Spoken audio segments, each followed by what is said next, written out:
దీనికి తోడు మళ్ళీ పైగా పెద్ద బెర్త మీద పడుకోవడం ఒకటి అని తీసుకెళ్లి బాత్రూమ్ దగ్గర పెట్టి ఆర్పీఎఫ్ ని పిలిచి వచ్చే స్టేషన్ లో దింపేసి కేసు రాద్దాం అలా పట్టుకుని ఉండేటన్నా వెళ్ళిపోతారన్నారు అనుకోండి.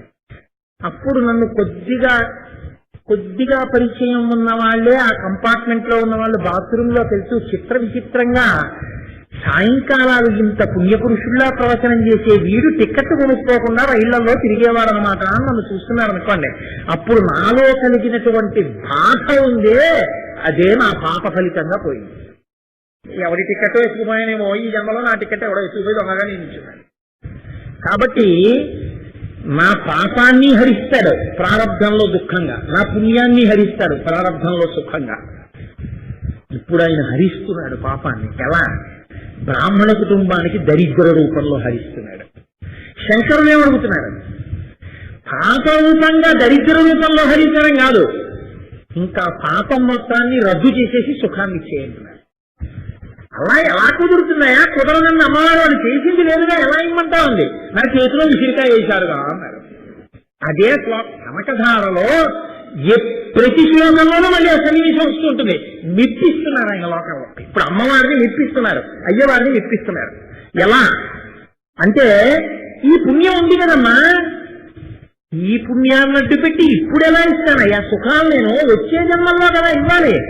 ఈ జన్మలో సుఖాలు పొందడానికి అడ్డొస్తున్న పాపం ఏదుందో అది నువ్వు హరించేయంటే ఏం చేయమంటావు?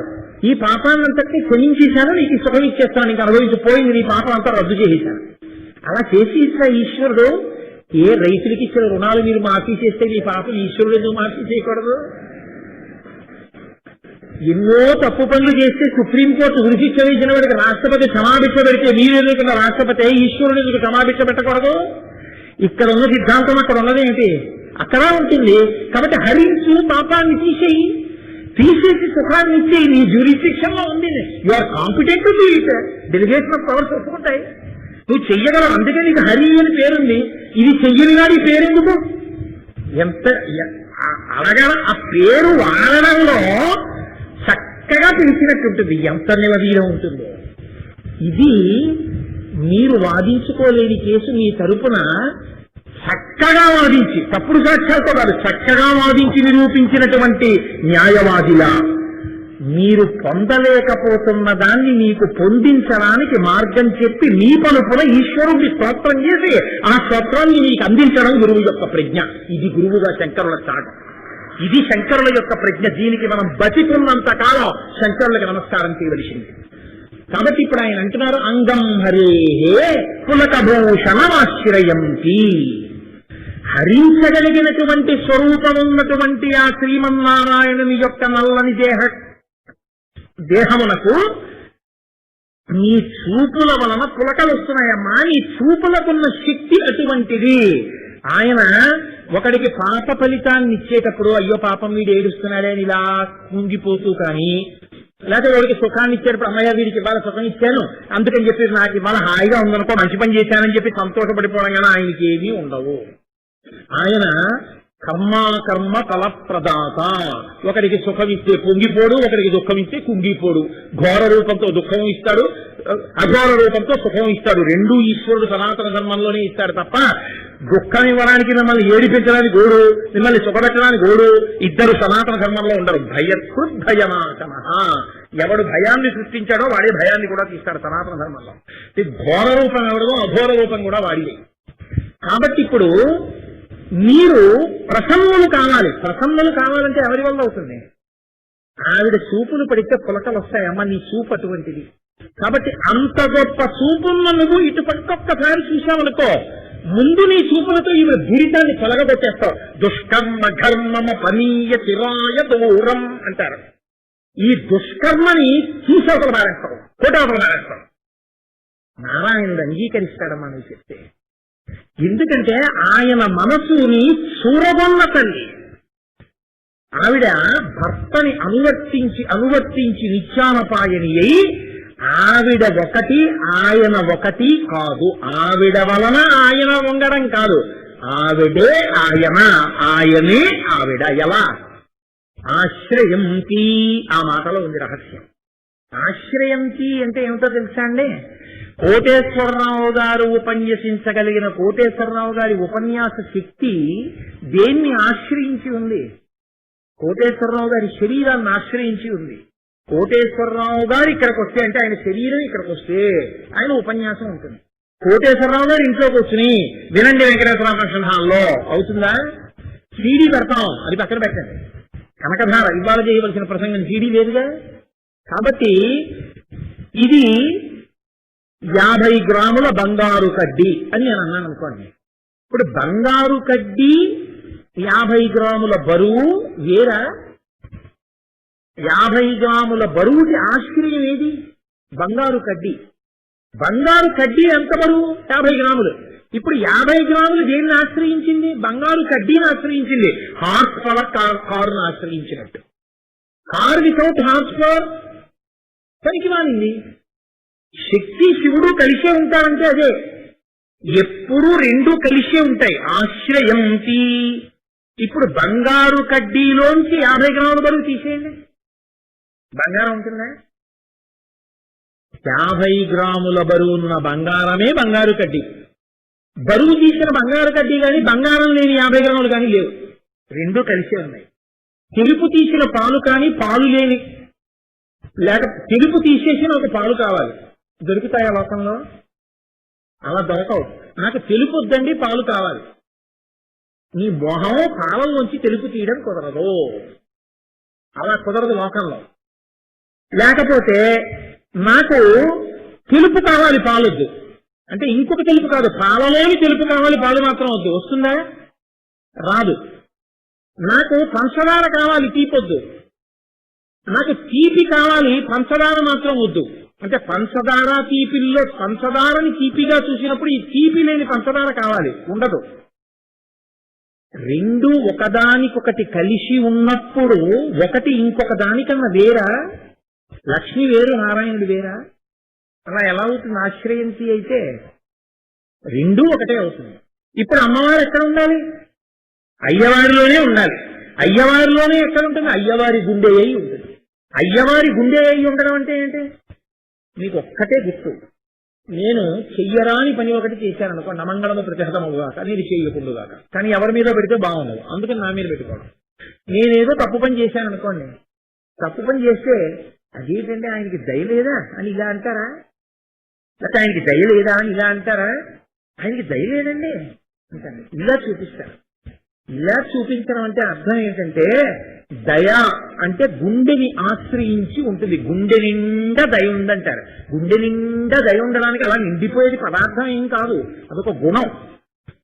దయ గుండె నిండా ఉండుట అంటే అమ్మవారు అయ్యవారి గుండెల్లో ఉంది అంటే అమ్మవారు అయ్యవారు రెండుగా కాకుండా ఒకటిగానే ఉంటారు అని దాని అర్థం. రెండుగా లేరు. ఆవిడ చూపు పడడం అంటే ఆయన చూపు పడడమే. ఆవిడ చూపులు పడితే ఆయనకు పులకాంకురములు వచ్చాయంటే ఆ చూపు శక్తి అటువంటిదైతే, ఈ చూపు ఆ శక్తితో ఈమె యొక్క పాపలను కూడా కడగగలదు. ఆ చూపుకంత శక్తి ఉంది. కాబట్టి అన్నా నువ్వు ఏం చెయ్యాలి? అంగం హరేహ పులకభూషణమాశ్రయంతి భృంగాంగనేవ ముకుళాభరణం తమాలం. ఇందులో ఉండేటటువంటి గమ్మత్తు చూడండి. మరి కమాల వృక్షానికి సహజంగా ఉన్న ఆభరణం ఏంటి? మరి హరికైతే పులకాంకురములే ఆభరణములు అన్నారు, మరి కమాల వృక్షానికి దాని మొగ్గలే అన్నారు శంకరాచార్యులు వారు. ఈయన ఒంట్లోంచి పులకాంకురాలు ఎలా వచ్చాయో కమాల వృక్షంలోంచి మొగ్గలు కమాల వృక్షంలోంచి వస్తాయి. మొగ్గలు ఎవరు తీసుకెళ్లి వృక్షానికి తగిలించారు, వృక్షంలోంచి మొగ్గలు వస్తాయి. వృక్షంలోంచి మొగ్గలు వచ్చినట్టు ఈ నారాయణుడి శరీరంలోంచి పులకలు వస్తే అదే ఆయనకి భూషణం అన్నారు ఆయన. ఇప్పుడు చాలా చమత్కారమైనటువంటి మాట ఒకటి వేసేశారు ఆ శ్లోకంలో. అమ్మవారు తుమ్మెదగా వచ్చి ఆడ తుమ్మెదగా, భృంగాంగనేవ భృంగాంగనగా ఆడ తుమ్మెదగా చెట్టును పట్టుకుని ఉంది. మీరు లోకంలో ఒక మర్యాద చూడండి. తుమ్మెద పువ్వు దగ్గరికి వెళ్ళడం కోసమని పువ్వు తుమ్మెదని ఆకర్షిస్తుందా? తుమ్మెదని చెట్టు ఆకర్షిస్తుందా? ఎప్పుడైనా పువ్వు ఉందనుకోండి, ఆ పువ్వు దగ్గరికి తుమ్మెద పెడుతుంది కదా, తప్ప తుమ్మెదే చెట్టు చేత ఆకర్షింపబడి తుమ్మెద చెట్టు దగ్గరికి వెళ్ళిపోవడం అన్నది ఉంటుంది. పువ్వు లేని చెట్టు దగ్గరికి తుమ్మెద వెళ్ళదు, పువ్వుల కోసం పెడుతుంది. అమ్మవారుట భృంగాంగనేవా తుమ్మెదగా ఉన్నటువంటి అమ్మవారు చెట్టులా ఉన్నటువంటి నారాయణుని ఆశ్రయించి ఉన్నది. అంటే ఇక్కడ అనుభవించవలసినటువంటి మకరందం గాని ఒక పువ్వు కానీ కాదు, ఆయన యొక్క శరీరం అంతటినీ కూడా ఆ తుమ్మెద ఎప్పుడూ ఆ చెట్టుని ఆశ్రయించి అలా తిరుగుతూనే ఉంటుంది. ఆ చెట్టంతా తిరుగుతుంటుంది. ఇప్పుడు మీరు జాగ్రత్తగా ఒకటి గమనించండి, ఇది కనకధార అంటే. మీరు ధ్యానంలో ఒక్కసారి కళ్ళు మూసుకుని అక్కడే ఉన్న అమ్మవారు నల్లగా ఉన్నటువంటి నారాయణమూర్తిని, నీలమేఘశ్యాముడైనటువంటి నారాయణుణ్ణి ఆపాదమస్తకం తన చూపులతో ఇలా ఇలా ఇలా ఇలా చూస్తున్నప్పుడు తుమ్మెదల్లా ఇలా ఇలా ఇలా ఇలా చూపులు ఆయన చుట్టూ తిరుగుతుంటే, చెట్టుని ఆశ్రయించిన తుమ్మెదల అమ్మవారి చూపులు తిరుగుతూ ఆమె ఆ చెట్టుని ఆశ్రయించి గుండెలోనే ఉండి చూస్తుంటే, ఆ చూపులకి చెట్టు పులకాంకురములు పొందుతుంటే ఆ తుమ్మెద ఆ చెట్టు ఎంత అందంగా ఉంటాయో. తుమ్మెద ఎప్పుడూ కూడా మగగా చెప్పబడాలి, పువ్వు ఆడదిగా చెప్పబడాలి. పువ్వు తుమ్మెదను ఆకర్షించాలి. కానీ ఇక్కడేమైందంటే తుమ్మెద చూపులకి పురుషుడు సంతోషించాడు, తుమ్మెద ఆడదైంది, చెట్టు మగవాడయ్యాడు. తిరగేశారు ఉపమానాన్ని శంకరాచార్యుల వారు. తిరగేసి తమాల వృక్షంతో పోల్చి ఇప్పుడు ఈ తుమ్మెద యొక్క చూపులు పడితే తుమ్మెద వచ్చి వాలితే ఈ చెట్టుకి పులకాంకురాలు వచ్చాయి, అదే తమాల వృక్షానికి ఉన్న మొగ్గలన్నారు. ఇది తుమ్మెదగా అమ్మవారికి ఉన్న శక్తి. ఇంత శక్తి కలిగిన చూపులున్న తల్లి, నీవు నాలంతా కూడా ఒక్కసారి ఇలా చూశావో ఏకకాలమునందు కృతార్థత ఎంతమందికి జరుగుతుంది. శంకరాచార్యుల వారికి బ్రాహ్మణికి కాదు, అక్కడ నుంచి ఇక్కడ వరకు అందరికీ ఎప్పటికీ ఒక గొప్ప జరుగుతుంది, ఒక మేలు జరుగుతుంది. ఏమిటా మేలు? ఒక్కటే మేలు, మీరు గుర్తుపెట్టుకోండి. హరేహే అన్న మాటలో ఈ రహస్యాన్ని దాచేశారు శంకరాచార్యుల వారు. కర్మ చెయ్యడం ఎలాగో తప్పదు, కర్మ నీకు ఫలితాన్ని ఇవ్వగలదా? సత్యనారాయణ వ్రతం చేసిన వాళ్ళ పిల్లలందరికీ పెళ్లిళ్ళు అయిపోతాయని సత్యనారాయణ వ్రతానికి కూర్చోబెడితే, సత్యనారాయణ వ్రతం చేసిన వాళ్ళ పిల్లలందరికీ పెళ్లిళ్ళు అయిపోవు. ఎవడు భక్తితో సత్యనారాయణ వ్రతం చేశాడో వాడి కూతురికి పెళ్ళవుతుంది. నీ కర్మకి కాదు ఈశ్వరుడు సంతోషించేది, నీవు కర్మ చెయ్యడంలో ఉన్న భక్తికి ఈశ్వరుడు సంతోషిస్తాడు కదండి. కర్మ చెయ్యకుండా ఎలాగో ఉండవు, కానీ భక్తితో కర్మ చెయ్యడం అన్నది అలవాటయ్యుంటే నువ్వు బహుశః భక్తితో చెయ్యవలసిన పని చెయ్యకుండా అహంకారంతో ఏదో తప్పు చేసి ఉండేదానివి కావు. అటువంటి తప్పు చేసి ఉండకపోతే బ్రాహ్మణుడు బ్రాహ్మణి ఇవాళ ఈ దరిద్రాన్ని అనుభవించి ఉండేవారు కాదు. ఈ అనుభవం ఇలా ఉండకపోతే మళ్ళీ హరించమని ప్రార్థన చేస్తే హరించేటటువంటి కారుణ్యం ఈశ్వరుడికి లేకపోతే అసలు ప్రార్థన అన్నది సనాతన ధర్మంలో రావలసినటువంటి అవకాశం అనేది ఇంకా లేకుండా తలుపులు మూసుకుపోతాయి. కాబట్టి ప్రార్థన యొక్క అవసరం ఏమిటో, దాని తలుపులు ఎందుకు తెరవాలో శంకరాచార్యుల వారు స్థుతిలో మొదట చెప్తున్నారు. ప్రార్థన విడిచిపెట్టకు, ప్రార్థన పెదవులతో చేయడం కాదు, అనుష్ఠానంలోకి తెచ్చుకోవడం నేర్చుకో. ఎవరిని నువ్వు ప్రార్థన చేస్తున్నావో వాడు ఎప్పుడూ చూస్తున్నాడని గుర్తుపెట్టుకో. నువ్వు ఎవరిని ప్రార్థన చేస్తున్నావో వాడు నీకొకటి నువ్వు అడిగింది ఇవ్వకపోతే అది నీకు ఇస్తే ప్రమాదం అని తెలుసుకో. చూడండి, నాకు ఒక విషయం జ్ఞాపకం వస్తుంటుంది. నా స్నేహితుడు ఒకప్పుడు, నా చిన్నతనంలో నేను అతను చాలా స్నేహంగా ఉండేవాళ్ళం. మేమిద్దరం ఒకనొకప్పుడు విశాఖపట్నం ఏవిఎన్ కాలేజీ డౌన్ లో టైప్ ఇన్స్టిట్యూట్ ఉండేది, అక్కడ నిలబడి ఉన్నాం. అతను ఎంత పరోపకారం అంటే చిన్నతనం నుంచి ఎప్పుడు నవ్వుతూ ఉండేవాడు, అంత ఉపకారస్తుడు. అతను ఒక ఖాళీ బస్సు వచ్చింది, 13 నెంబర్ బస్సులు వెడుతుండేవా రోజుల్లో. ఓ బస్సు వచ్చింది, ఒరే వెళ్ళరా బస్సు వచ్చేసింది కదా అన్నారు వాళ్ళ ఇంట్లో వాళ్ళు. అంటే అతను అన్నాడు, ఇంకో 5 నిమిషాలు టైం ఉందిలేమ్మా, అప్పుడే ఎందుకు బయలుదేరతానులే, బోల్డ్ బస్సులు వస్తాయండి. ఇతను ఆ మాట అన్నాడు. ఆ బస్సు వెళ్ళిపోయిన తర్వాత చాలా రద్దీగా ఉన్న ఇంకో బస్సు వచ్చింది. ఇతను ఏం చేశాడంటే, అమ్మో 5 నిమిషాలు అనవసరంగా ఉండిపోయిన, టైం అయిపోతుందని ఆ బస్సు ఎక్కాడు. ఆ బస్సు అతను ఎక్కేశాడు, నేను ఇంటికి వెళ్ళిపోయాను. నేను ఇంటికి వెళ్ళిపోయిన తర్వాత 1 గంటలో నాకు తెలిసింది ఏమిటంటే, ఆ బస్సు పైకి ఎక్కుతుండగా పక్కకు పడిపోయింది. ఈ వేలాడే వాళ్ళు ఎక్కువైపోయి ఇలా వెడుతున్న బస్సు కొంచెం ఇలా పక్కనున్న ఒక రాతి మీదకి ఎక్కి ఇలా పడిపోయింది.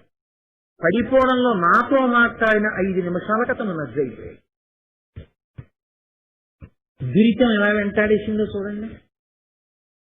ఖాళీగా ఉన్న బస్సు వదిలి ఈ బస్సు ఎక్కించి చంపేసిందంటే, అందుకే మన వాళ్ళు ఒక మాట వాడుతుంటారు, మీరు గమనించారో లేదో, an ill-fated vehicle has carried 35 passengers in it అంటుంటారు. ఇల్-ఫేటెడ్ వెహికల్ అంటాడు, లేకపోతే మృత్యుశకటము అంటాడు. బస్సుకి ప్రమాదం జరిగింది, అది మృత్యుశకటము అంటాడు. అది మృత్యుశకటం అని పేరట్లేదే, అదేదో ఊరుతుందని కదా పేరెట్టారు, మీరు మృత్యుశకటం అని పెడితే ఎక్కపోతుంది కదా అంటాడు. మృత్యుశకటం అంటే ఎక్కిన వాళ్ళందరూ ఊరెడతామని ఎక్కారు, కానీ ఎక్కిన వాళ్ళందరినీ ఎక్కడికో తీసుకెళ్లాలని ఈశ్వరుడు నిర్ణయం చేశాడు. ఎవరు నిర్ణయం చేశాడు, ఎందుకు చేశాడు అంటే, వాడు ఏదో లెక్కలు కట్టి చేశాడు. ఒక్కొక్క నాడు ఏమవుతుందంటే, ఇదే ఈ బస్సు ఎక్కకుండా వెనక బస్సు ఎక్కా బస్సు పడిపోయింది అనుకోండి, అప్పుడు అంటాడు, అమ్మ బాబోయ్ నిజంగా ఈశ్వరుడు ఉన్నాడండి, ఎక్కితే ఏమైపోను అంటే. అటుకి ఇటున్నట్టే ఇటు అటు ఉంటుందా ఉండదా, రెండింటికి ఉంటుంది. అప్పుడు ఈశ్వరుడు జ్ఞాపకానికి వస్తారు. శంకరాచార్యులు వారు అంటున్నారు, కర్మ చేసేస్తాను కదా అని చేసే యుద్ధం చెప్తున్నారు. చేసేయడం చాలా తేలిక, అనుభవంలోకి వచ్చిన తర్వాత ఏడుపు ఎలా ఉంటుందో చూసారా. ఇంటి ముందుకొచ్చి శంకరుల వంటి బ్రహ్మచారి నిలబడితే వెయ్యడానికి ఇంట్లో గుప్పెడు అన్నం లేని ఏడుపు ఏడుస్తాం. ఎందుకు ఏడుస్తాం? ఆనాడు శంకరులు భిక్షకి వెళ్ళారా, జాతికి అనుగ్రహ భిక్ష పెట్టడానికి వెళ్ళారా? ఇప్పుడు చెప్పండి. ఆయన భిక్ష పుచ్చుకోవడానికి వెళ్ళలేదు, సమస్త జాతికి అనుగ్రహ భిక్ష కనకధారా స్తోత్ర రూపంలో పెట్టడానికి వెళుతున్నారు ఆయన. కాబట్టి చేస్తున్నారు. ఈ స్తోత్రం పైకొస్తే తప్ప జాతికి తెలియదు ఏ తప్పు దిద్దుకోవాలో. అది దిద్దుకోవాలంటే ఖచ్చితంగా ఈ స్తోత్రం పైకొచ్చిన తర్వాతే నేను కనకధార కురిపించాలి. అందుకే లక్ష్మీనారాయణులు కూడా ఆగిపోయారు ఆ స్తోత్రం పూర్తయ్యే వరకు. ఇది కనకధార యొక్క వైభవం. కేవలము కామ్యము కొరకు మాత్రమే ఆగుతుంది అనుకుంటున్నారు ఆ శ్లోకం. ముందుకెళ్లే కొద్దీ అది బహిభంగిమల ఎలా మారుతుందో మీరు చూద్దరు కానీ, అది శంకరుల విన్యాసం అంటే. అందుకే నేనన్నా, శంకరుల శ్లోక వైభవం అని అందులో ఉన్నటువంటి వన్యలు చిన్నెలు పొగడకు, అందులో ఉన్న సందేశాన్ని శిష్యుడుగా అందుకోడు, పాత్రుడు అవుతుంది. అప్పుడు నువ్వు శంకరాచార్యులు వారి శ్లోకాన్ని అందుకున్న శిష్యుడు అవుతావు. లేనినాడు అందులో వైభవాన్ని చెప్పడానికి నువ్వు అక్కర్లేదు, నువ్వు చావవు కూడా. కనకధార కాదు, శంకర భగవత్పాదులు చేసిన ఏ మాట గురించి నువ్వు మాట్లాడుతున్నా వినయంతో నిలబడి అందుకోవాలి తప్ప ఇంకొకలా అందుకునే ప్రయత్నం, దానికి నువ్వు పత్రికలు ఇచ్చే ప్రయత్నం ఎప్పుడూ చేయకూడదు. కనుక అంగం హరేహ పులకభూషణమాశ్రయంతి బృంగాంగనేవ ముకుళాభరణం తమాలం అంగీకృతాకిల విభూతిరపాంగలీలా మాంగళ్యదాస్తు మమ మంగళ దేవతాయా. అమ్మా, అంగీకృతాకిల విభూతిరపాంగలీలా, సమస్త ఐశ్వర్యములకు కూడా నీవు ఆలవాలము. ఏ ఐశ్వర్యమైనా సరే, ఏ సుఖమైనా సరే లోకంలో ఎవరి వలన రావాలి? శంకరుడు కేంద్ర బిందువుని చెప్తున్నారు, ఈశ్వరుడి నుండే రావాలి. ఇది నువ్వు నమ్మడం అన్నది నీ జీవితంలో అలవాటైతే నీ పూజా మందిరం దగ్గర నువ్వు కూర్చోవడం మారిపోతుంది. మీరు గమనించండి నేను అన్న మాటని. మీకు ఇది కానీ నిజంగా నమ్మకంలోకి వచ్చేసింది అనుకోండి, మీరు పూజా మందిరం దగ్గర కూర్చోవడం మారిపోతుంది. మీకు ఆపద వచ్చింది ఎవరికి చెప్తారు? నా ఇంట ఈశ్వరుడు ఉన్నాడయా, ఆయనకి చెప్తాను, ఆయన ఉద్ధరించగలిగిన వాడు. ఆయనే ఉద్ధరించకపోతే ఉద్ధరించగలిగిన వాడు లేడు. ఉద్ధరించేవాడు దొరికితే ఆయన పంపించిన వాడే ఆ రూపంలో వచ్చి నన్ను ఉద్ధరించాడు. ఆయన ఆదేశం లేకుండా మాత్రం ఎవడు వచ్చి నన్ను ఉద్ధరించడు. కాబట్టి ముందు ఆయన ఆదేశం అవ్వాలి. కాబట్టి ముందు ఆయనకి నమస్కారం చెయ్యడం అలవాటు అవుతుంది, కష్టం ఆయనకి చెప్పడం అలవాటు అవుతుంది, సుఖం అనుభవించేటప్పుడు ఆయనకి చెప్పడం అలవాటు అవుతుంది. అప్పుడు నీ జీవితము నివేదన అవుతుంది, నువ్వు తప్పు చేయడానికి భయపడిపోతావు. ఎందుకంటే రేపు చెప్పాలి ఈశ్వరుడి దగ్గర. ఎందుకు చేశావని అడుగుతాడు, అది నీకు నమ్మకం ఉంటే, విశ్వాసము. అందుకే సాశ్రద్ధ కవితా సిద్ధి యయా వస్తుపలభ్యతే. నమ్మకం లేని వాడికి కనకధార ఎందుకండి? కనకధార అక్కర్లేదు. మహానుభావుడు కృష్ణావధానంలో ఏదోసారి ఓ సత్యనారాయణ వ్రతం దగ్గరికి వెళ్ళారు. అనుకోకుండా నేను కూడా వెళ్ళాను. వెళ్తే ఆయన ఆ సత్యనారాయణ వ్రతం జరుగుతున్న చోట ఆయన కూర్చుంటే నేను కూడా కూర్చున్నాను. అదొక శుద్ధ పల్లెటూరు అనుకుంటాను, నాకు జ్ఞాపకం ఉన్నంత వరకు. ఎందుకో వెళ్ళాము అప్పుడు ఏదో ఉపన్యాసాల కోసం. ఆయన అన్నారు, చాలా చమత్కారమైన మాట, నేను ఇప్పటికి మర్చిపోను. ఏ శ్రద్ధ లేకుండా వ్రతం చేస్తున్నాడు ఆయన. ఏదో రాహుగ్రహమావా హయామి స్థాపయామి పూజయామి, సెల్ ఫోన్ ఇక్కడ పెట్టుకున్న హాహాహా నవ్వుతూ ఎవరితోనో మాట్లాడుతూ ఇలా విడిచిన వక్క తమలపాకులు ఇలా పెడుతూ చేస్తున్నాడు. అంతా అయిపోయిన తర్వాత ఆయన వచ్చి కృష్ణానధానులు గారికి నమస్కారం పెట్టి ఆశీర్వచనం చేయమంటే ఆయన మిన్నకుండి తర్వాత అన్నారు, ఒక బ్రాహ్మణుడు వ్రతం చేస్తుంటే నమ్మి చేసిన కట్టెల వ్యాపారికి సత్యనారాయణ వ్రతం గాని, భార్య తమలపాకు ఒక్క ఇస్తే సెల్ ఫోన్ మాట్లాడుకునే వారికి సత్యనారాయణ వ్రతం ఏమిటి కోటేశ్వరరావు గారు? ఏమి చెప్పన ఆశీర్వచనం అంటే? వేదం అనుష్ఠానంలోకి రావడం అంటే, శ్రద్ధ జీర్ణం అవడం అంటే ఇది. మహాత్ముల మాటలంటే అలా ఉంటాయి, అనుభవం నుంచి వస్తాయి. కాబట్టి శంకరులు అంటున్నారు, అమ్మా అంగీకృతాకిల విభూతిరపాంగలీలా, ఏవి దొరకాలన్నా, ఏ సంపద, ఏ ఐశ్వర్యం, ఏ సుఖమైనా నీ చూపులను ఆశ్రయించి ఉంది, అక్కడ నుంచే రావాలి. కాబట్టి తల్లి ఇప్పుడు ఎవరివ్వాలి? నువ్వివ్వాలి. నేను ఇంకోడు పట్టుకొచ్చి ఇవ్వడం కాదు, నీ ద్వారా రావాలి. వచ్చినప్పుడు నేను ఈశ్వరుడి చేతి ఉపకరణాన్ని అనుకుని నిలబడాలి, చేసేవాడు కూడా తప్ప నేను చేస్తున్నాను ఉపకారం అనుకోకూడదు. ఈశ్వరానుగ్రహంగా ఒకరికి మంచి చేయడానికి నేను ఉపకరణంగా నిలబడగలిగినటువంటి భాగ్యం నాకు కలిగిందని వీడు కూడా నిలబడవలసి ఉంటుంది. అది శ్రద్ధ అంటే. కాబట్టి అంగీకృతాకిల విభూతి రపాంగలీల మాంగళ్యదాస్తు మమ మంగళ దేవతాయా. ఈ శంకరాచార్యుల వారి ప్రజ్ఞ. కనకధారా స్తోత్రం అంటే ప్రతి శ్లోకమునందు సన్నివేశము తిరుగుతా. ఏ సన్నివేశంలో మొదలైందో సన్నివేశాన్ని వదిలిపెట్టేసి స్తోత్రం కాదు. ప్రతి శ్లోకంలో సన్నివేశం తిరుగుతుంది. ప్రతి శ్లోకంలో సన్నివేశం తిరుగుతుంటే శిష్యుడిగా నించున్న మీకు లోపల మెరుపులు వస్తాయి. ఆ మెరుపులు ఈ జీవితాన్ని దిద్దుకోవడానికి పనికొచ్చేటటువంటి తలుపులు, ఈశ్వరోపదేశాలు, శంకరాచార్యుల వారి యొక్క ఉపదేశ వాక్యాలు. వాటిని మీరు స్వీకరించగలిగితే అది కనకధార. మీకు ఎప్పుడూ మెరుపులు అలా నిలబడిపోతాయి. ఈ మెరుపులు ఎప్పటి వరకు? మీరే మెరుపు అయిపోయే వరకు, మీరు బంగారం అయిపోయే వరకు. బంగారాన్ని పట్టుకెళ్ళి ఏదో ఇనుప ముక్కని పట్టుకెళ్ళి అయస్కాంతానికి అయితే రుద్దగా రుద్దగా రుద్దగా రుద్దగా ఇనుప ముక్క అయస్కాంతం అయిపోతుంది. భ్రమర కీటక న్యాయంలో కీటకం భ్రమరం దగ్గరికి వెళ్లి అలా చూస్తూ పువ్వులో పడుతుంటే కొన్నాళ్ళకి భ్రమరం అయిపోతుంది. అలా కనకధార చదవగా చదవగా కనకధార యందు రమించగా రమించగా మీరే కనకం అయిపోతారు. అంటే మీరే బంగారం, మీరే హిరణ్యం అయిపోతారు. అంటే మీరే ఈశ్వరుడు అయిపోతారు. అటువంటి స్థితికి ఎత్తగలదు దాసోహం నుంచి అహం బ్రహ్మాస్మి వరకు తీసుకెళ్లగలిగినటువంటి రహదారినంతటినీ పరిచినటువంటి పూల పాన్పు కనకధార. కాబట్టి ఆ ధార ఏనాడు ఆగకూడదు, ఏ క్షణం ఆగకూడదు. ఊపిరి మొదలు దగ్గర నుంచి అందకపోయినా ఊపిరి మొదలు పెట్టిన కొన్నాళ్ల తర్వాత అంది. ఎందుకంటే ఎప్పుడో అప్పుడు కదా వినాలి, వినడానికి పరిజ్ఞానం రావాలిగా. ఊపిరి ఆగిపోయే వరకు ఈ ధార వెళుతూనే ఉండాలి. ఆ ధార యందు నువ్వు కలిసిపోవాలి. కలిసిపోయి నువ్వు కనకధార అయిపోవాలి. ఇది శంకరాచార్యుల వారి యొక్క ప్రజ్ఞ. కాబట్టి ఆయన ఎంత అందమైన, ఎన్ని మాటలన్నా నాకు సంతోషమే ఆ శ్లోకం అండంలో. అంగం హరేహ పులకభూషణమాశ్రయంతి భృంగంగనేవ ముకుళాభరణంతమాలం అంగీకృతాఖిల విభూతిరపాంగలీల మాంగళ్యదాస్తు మమ మంగళ దేవతాయాః ముగ్ధా ముహుర్విదదతి వదనే మురారే ప్రేమత్రపా ప్రణిహితాని గతాగతాని మాలాదృశోర్మధుకరీవ మహోత్పలేయ సామే శ్రియం దిశతు సాగర సంభవాయాః. మూడో శ్లోకం దగ్గరికి వెళ్ళేటప్పటికీ అమ్మవారిని పిలిచేటప్పుడు సాగర సంభవాయాః. కాకతాళీయంగా ఏదో ఈ శ్లోకం ఇక్కడికి అయిపోయింది కాబట్టి ఇంకో శ్లోకం ఇంకోలా మొదలు పెడదాం అని ఉండదు. నేను అదే మీకు మనవి చేసింది. ప్రతి శ్లోకంలోనూ మళ్ళీ సన్నివేశమే ఉంటుంది, మళ్ళీ మొదటిగా వెళ్ళిపోతూ ఉంటుంది. ఎక్కడ నిలబడ్డారో, ఎందుకు నిలబడ్డారో అందులో ఉంటుంది. ప్రతి శ్లోకంలో ఉంటుంది కనకధారలో. అలా మీరు దాన్ని చూస్తున్నప్పుడు మీకు మెరుగులు వస్తుంటాయి.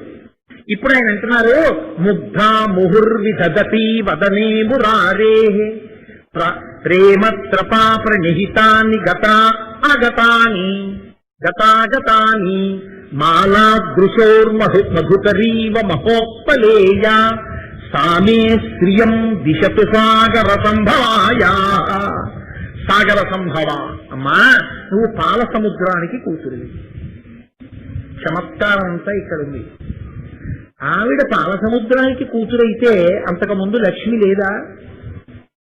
పాల సముద్రానికి పుట్టకముందు లక్ష్మీం క్షీర సముద్రాలాదితనయాం అంటే పాల సముద్రానికి పుట్టినప్పుడే లక్ష్మి ఉందా? అంతకుముందు లక్ష్మి లేదా? అవునండి, అప్పుడే లక్ష్మి ఉంది అని మీరు అన్నారు అనుకోండి. అప్పుడు ఆవిడ కూడా కాలంలో వచ్చింది కదా. ఆవిడికి జన్మ ఉంటే కాలంలో ఉంది. ఎప్పుడండి క్షీరసాగరంలోంచి వచ్చింది? మీకు సంవత్సరం తెలియకపోవచ్చు, ముహూర్తం తెలియకపోవచ్చు, కానీ పాలసముద్రంలోంచి వచ్చినప్పుడే లక్ష్మి వచ్చిందండి అన్నది సత్యం అయితే ఆవిడికి జన్మ ఉన్నది. జన్మ కాలంలో వస్తే కాలంలో వెళ్ళిపోవడం కూడా ఉంటుంది. కాలంలో వచ్చి కాలంలో వెళ్ళిపోతే ఆవిడ పరాశక్తి స్వరూపం కాదు, అది ఈశ్వర స్వరూపం కాదు. నేను మీకు ముందే మనవి చేశాను, పాలొకటి తెలుపొకటి కాదు, నారాయణుడే లక్ష్మి అయినప్పుడు మరి ఎలా కుదురుతుంది? అసలు ఈ సంబోధన ఎలా కుదురుతుంది అంటే ఇది చమత్కారం. శంకరాచార్యులు వారి శ్లోకాలన్నీ ఉపనిషత్తుల్లాగే ఉంటాయి. శిష్యుడు అడగడం, గురువు జవాబు చెప్పడం. అంటే ఇప్పుడు ఈ ప్రశ్న మీరు వేసుకోగానే శంకరాచార్యులు వారు మరి ఇలా ఎందుకు సంబోధన చేసి ఉంటారు? ఏదో సాగర సంభవాయా అంటే బాగుందని వేస్తారండి, ఏదో ప్రయోజనానికే వేస్తారు. అంటే ఇప్పుడు అలా పిలిచారంటే ఏదో గుర్తుపెట్టుకోవాలి. అంతకు ముందు కూడా లక్ష్మి ఉంది, అంతకు ముందున్న లక్ష్మి లేకుండా పోయింది. లేకుండా పోతే ఎక్కడికి వెళ్ళిపోయింది? ఆవిడ ఎక్కడికి వెళ్ళాలో అక్కడికి వెళ్ళిపోయింది. ఎక్కడికి వెళ్ళాలో అంటే ఇక్కడికి వెళ్ళాలని నిర్దేశింపబడితే నిర్దేశించిన వాడి ఆజ్ఞ ఔదల దాల్చినదైతే ఆవిడ్ని ఆజ్ఞాపించగలిగిన వాడు వేరొకడున్నాడు. ఆవిడ స్వతంత్రాలు కాదు కాబట్టి ఆవిడే వెళ్ళింది కోరి. ఎందుకు వెళ్ళాలి అలాగా? ఆవిడెవరినో ఉద్ధరించాలనుకుంది. మీకేమిటి అభ్యంతరం? అమ్మవారు పుట్టవలసిన అవసరం లేదు, కాత్యాయన మహర్షికి కూతురుగా పుట్టాలనిపించి పుట్టింది, కాత్యాయని అయింది. మీకేమైనా అభ్యంతరమా? ఏం అభ్యంతరం ఉండక్కర్లేదు. ఆయన అనుగ్రహించాలనుకుంటే పుట్టుకలేనిది పుట్టింది. భార్గవునికి ఆవిడ భృగు మహర్షికి కూతురుగా పుట్టాలనుకుంది, ఆయన అనుగ్రహించాలనుకుంది, ఆయన కోరుకున్నాడు, అనుగ్రహించింది, పుట్టింది. భార్గవి అని పేరెట్టుకుంది. భృగు మహర్షిని ఉద్ధరించానండి. జనకుడు ఉద్ధరించాలనుకుంది, కూతురుగా కనపడింది. అంతరిక్షేతమాగుప్త ప్రతిమా మనుషీకిలా అంటారు రామాయణంలో వాల్మీకి మహర్షి. అంతరిక్షంలోంచి వాక్కు వినపడింది, ఈమె నరకాంత కాదు, కానీ నీకు దొరికింది కాబట్టి ధర్మేణ తనయాతవా, ధర్మం చేత ఈమె నీకు కూతురే. జనకుడికి కూతురుగా దొరికింది కాబట్టి జానకి అని పేరు వచ్చింది. మీరు నేను ఎందుకు అభ్యంతర పెట్టడం? ఆవిడ అనుగ్రహించింది, జనకుడిని దొరికింది. ఆవిడ అందుకుని క్షీరసాగరంలోకి వెళ్ళింది. క్షీరసాగర కన్యక అనిపించుకోవాలి, ఆయనకి కీర్తి ఇవ్వాలనుకుంది, అందులోకి వెళ్ళిపోయింది. అందులోకి ఎందుకు వెళ్ళిపోవాలి? బయట ఇప్పుడు ఆవిడ వెళ్ళిపోతే అభ్యంతరం వచ్చిందిగా, లోకాలకి దరిద్రం వచ్చింది. లోకాలకి దరిద్రం ఎందుకు వచ్చింది? ఎందుకు వెళ్ళిపోయింది లక్ష్మి? లక్ష్మి వెళ్ళిపోవడానికి కారణం ఏమిటి అంటే ఇంద్రుడు ఐరావతం మీద కూర్చుని వెడుతున్నాడు ఒక రోజున. దుర్వాసో మహర్షి ఎదురుగుండా వచ్చారు. మహాత్ములైనటువంటి వారు అవతల వాళ్ళని అనుగ్రహించాలనుకుంటే ఏమిస్తారు? చేస్తే ఆశీర్వచనం చేస్తారు, లేకపోతే చేతిలో ఉన్న ప్రసాదం ఇస్తారు. అప్పుడు ఆయన చేతిలో ఈశ్వర నిర్మాల్యం పూలదండ ఉంది, దుర్వాసో మహర్షి చేతిలో భగవత్ ప్రసాదం. కాబట్టి ఇప్పుడు ఆయన ఆ పూలదండని పరమపదిలంగా ఆ ఇంద్రుడికి అందించాడు.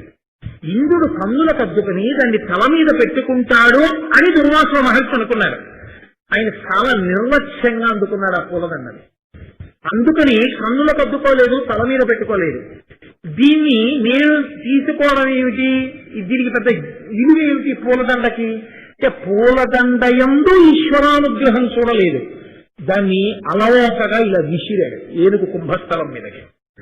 అది దాని కొండం మీద పడితే, దాని కుంభస్థలం మీద పడితే ఏదో కొండానికి తగిలించుకుంటే అదో ఆట వస్తువుగా ఉంటుంది, అంతే. అంతే విలువనిచ్చాడు.